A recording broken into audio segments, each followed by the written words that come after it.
Now, like I said, I do some hand painting on the baits, and I put some different varieties out.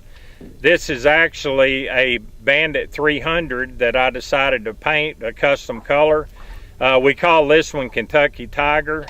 This is an Arky 350. Arky also has a wide variety of the baits.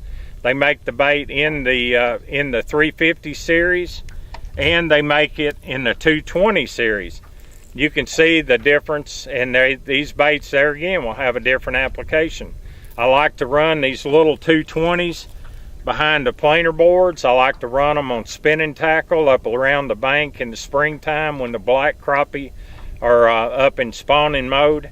And these baits have great action, but they're only going to dive about 6 feet deep or so. So there again, we're targeting different depth and different fish.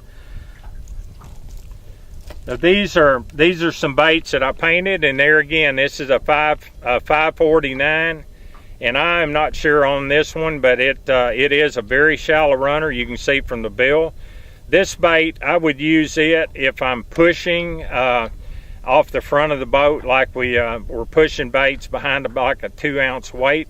The 549, it's a trolling bait.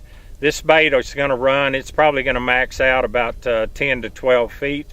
Has a real good action, a lot like some of the older shad baits. Those of us that have been around a long time, it has the wide wobble. It's a great bait.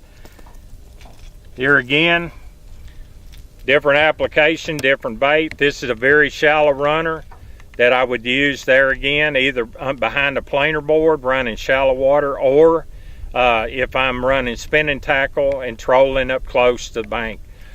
This is a 7A bomber, and 7A or 8A, I'm not sure which, but it is a very deep diver. This bait will really get down and dig, but it's going to really work your tackle over.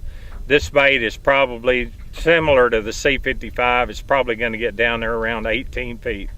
So keep in mind, don't limit yourself to just one style of crankbait. I think the type of crankbait is as important as the color on the crankbait. You want to go to a different action and change your baits quite often. If something's not working, try something different.